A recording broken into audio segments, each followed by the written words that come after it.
Hey folks, we're live. This is Tuesday, January 21st. There's so much going on.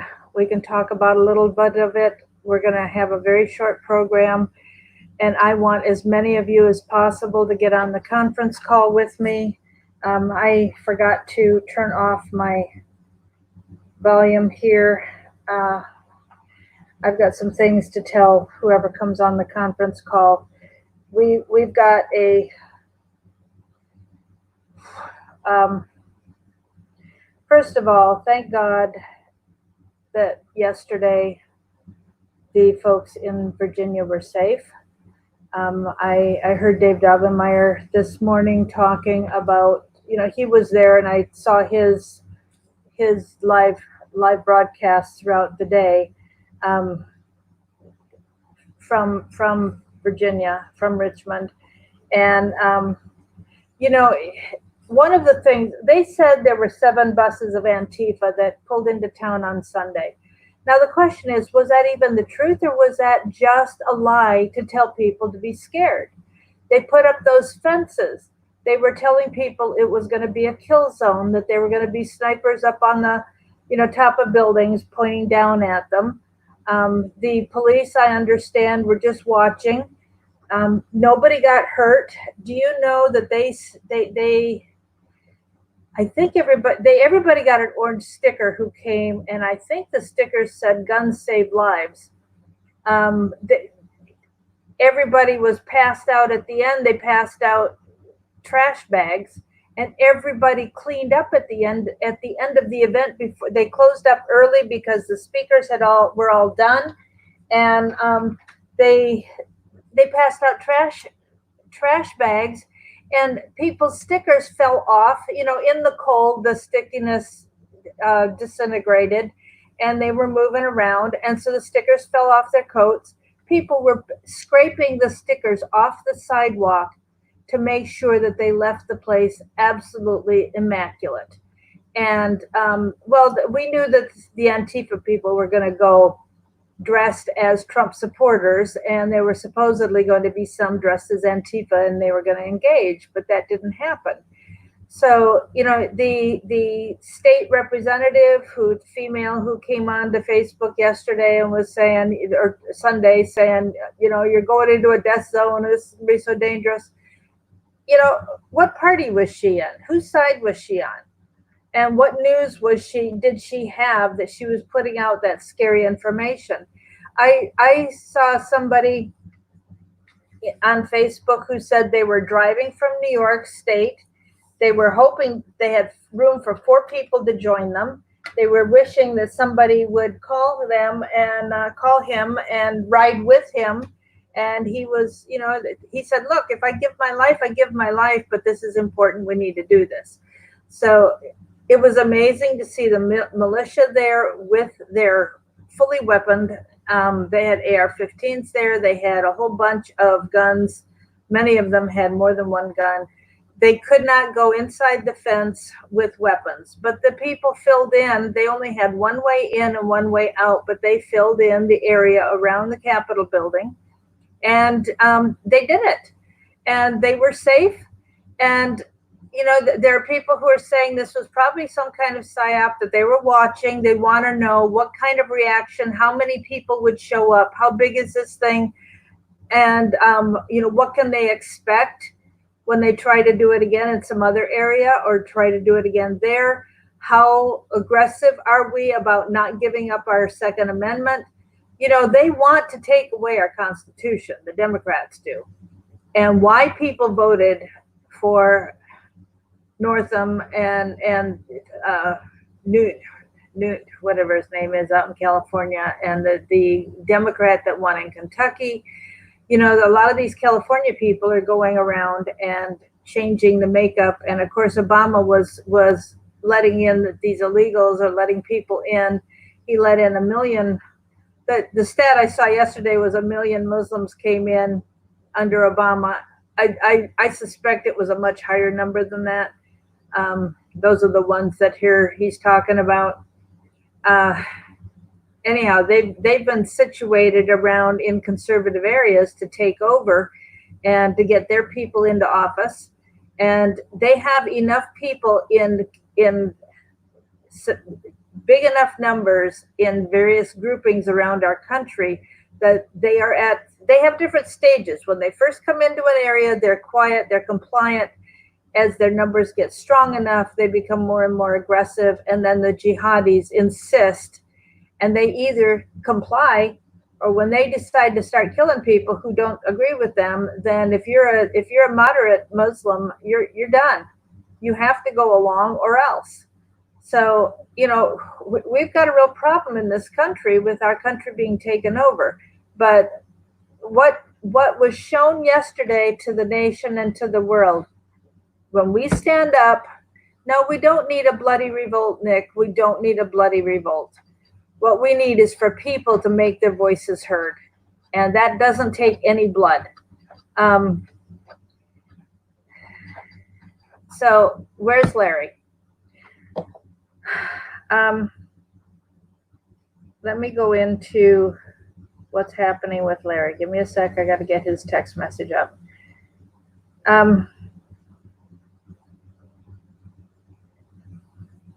Wow. Larry's too sick to do our show. He's too sick to do. He was supposed to be on with Jason right now, and he's too sick. He's in a very, very, very dangerous situation. He needs prayer.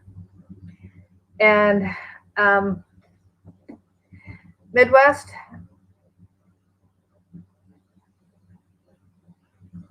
I don't want that kind of negative speech in our chat. I will block you if you say something like that again. I have the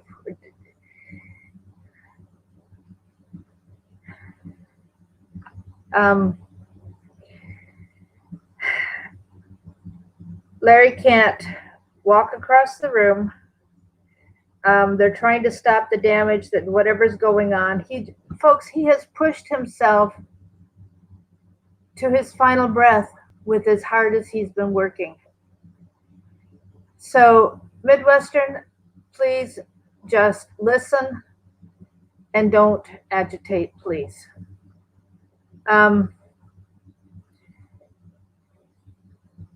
The sheriffs were mingling, yes, and there are a lot of sheriffs that have said that they will not be confiscating guns even if they are told to. There was somebody who went in a van who was a pastor and let Dave Dovenmeyer's group use their church van, and the pastor rode shotgun. So there were a few, but there should have been a whole lot more pastors there yesterday. So back to Larry. He's in very, very serious trouble. He said they're trying to help with meds, but nothing is working. He said, ask our people to pray or it may be over for me real soon. It's that bad. He said, I can't do anything except try to stay alive. Whoever he's working with,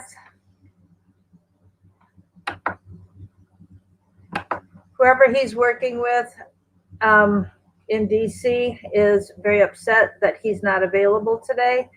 But he can't do anything to help them. He's too sick to function. He's in serious shape, getting worse by the hour. He said it's going to come down. I just got a new text from him. It's going to come down to the 4 traitors we've been talking about. We'll have to see what happens. The good news is that Collins is in a tough race to keep her seat. Susan Collins, I thought she just got voted. Oh, that's right. It was Lisa Murkowski who got it voted in and Romney who got voted in. So if Susan Collins is running again, we may have I don't know where he is, Aileen. We may have a chance to put pressure on Susan Collins. That would be awesome.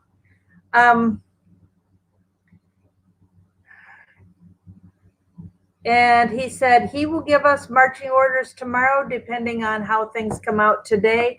And I'm not sure if he means how things come out today in DC or how things come out today in his health, probably both. So what I'm going to suggest you do, and I'm going to go back now. I have to get my cell phone back on the program. Give me a sec, because I can't type the conference call number in with the computer. So if you want to come on and pray with me for Larry, he has asked us to pray for him.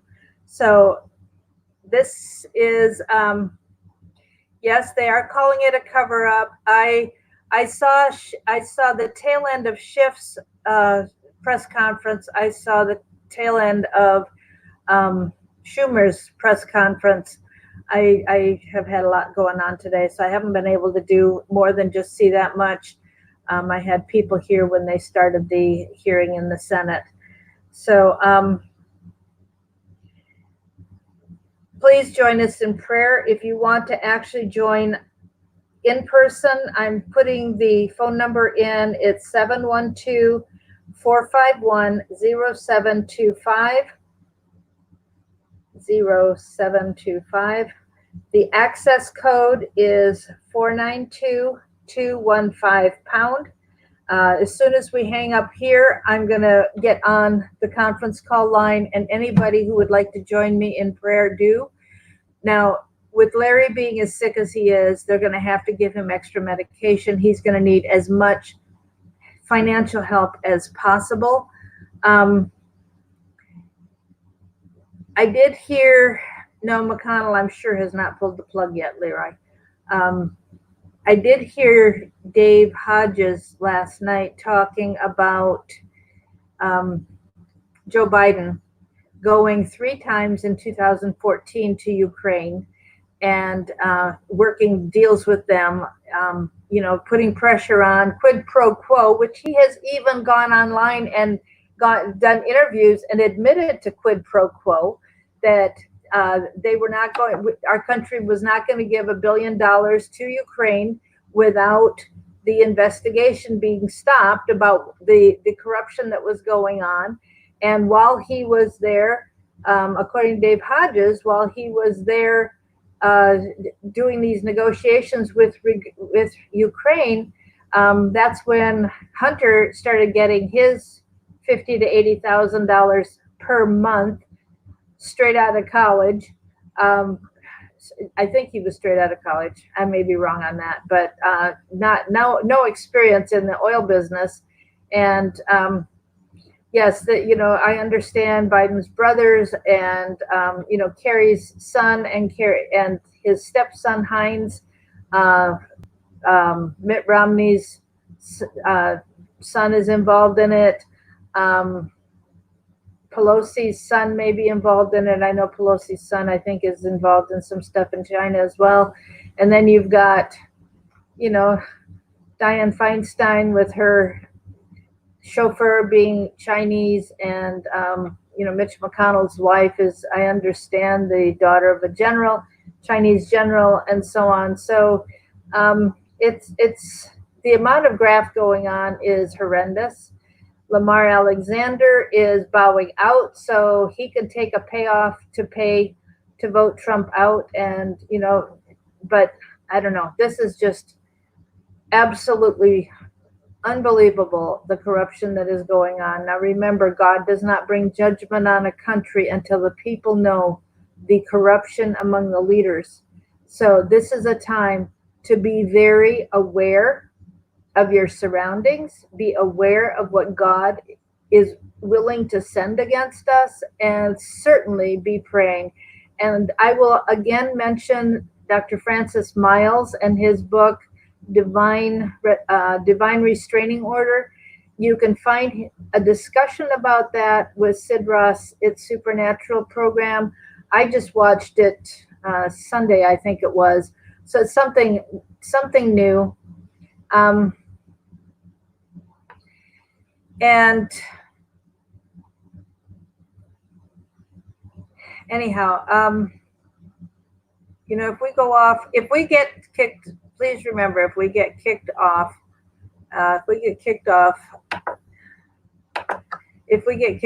YouTube, don't worry about it. We'll go to the conference call. And I just haven't had time right now to find out. We can record the call, and you will have access to it later in the day if necessary. I know it's possible. I just don't have the details on how to set it up yet. And right now it's a little difficult to do that. So I have blocked that Hillary name. And, I'm sorry that we have to block you, but this is a place not for violence. This is a place for civil discussion. So, folks, Larry's going to need some financial help today. So please do whatever you can. He's in very serious physical condition because he has been working such very long hours. He starts at 6 a.m. He's been working till midnight. Before Christmas, he was working from 6 a.m. till sometimes anywhere from 12 to 4 a.m. And he's just pushed himself to the limit. And he told you, what day is today? Tuesday. He told us Friday that he will do whatever it takes. He wanted to know if we would stand with him. He will fight to his very last breath to save this country and to save our Constitution. He took an oath as a soldier, and he has not changed from that. And his oath continues till the day he dies. C. Jacobs, I agree. This seems like a very treasonous act with what they're doing.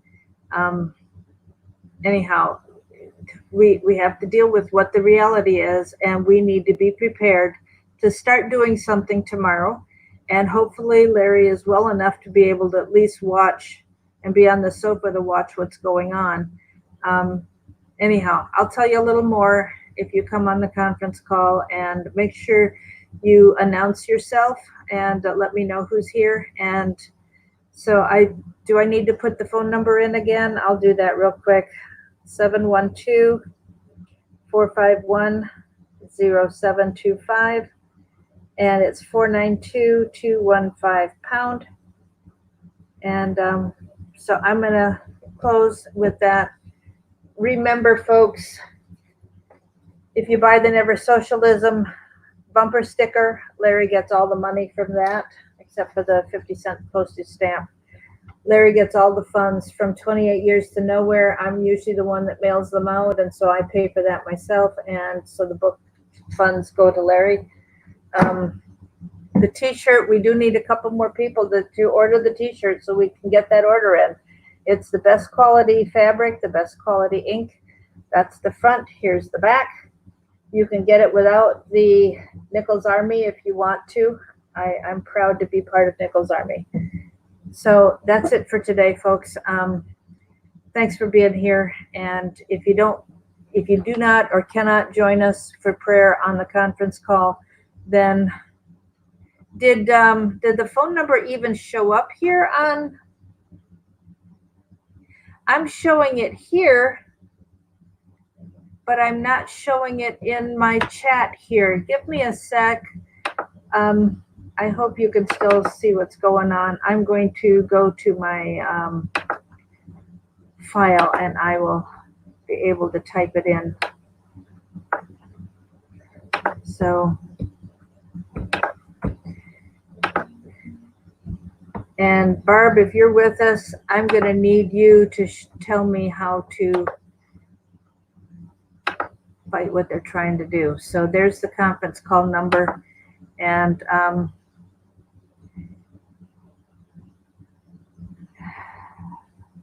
the 224-2541 is Mitch McConnell's number, Val.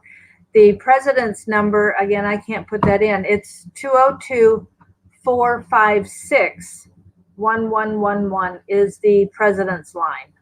202-224-2541 is Mitch McConnell's office.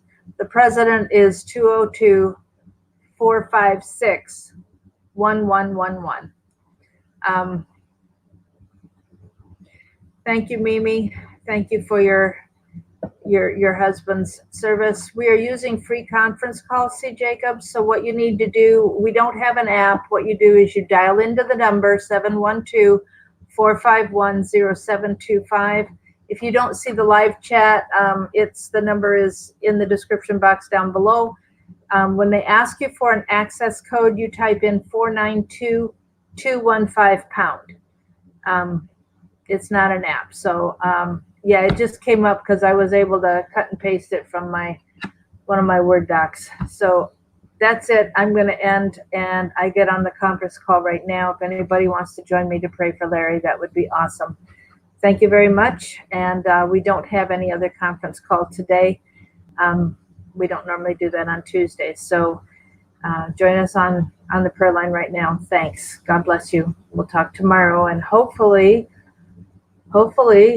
we think they've got the flu. Both he and his wife are very sick. So we hope it's just the flu, and we hope that he will be able to continue to breathe and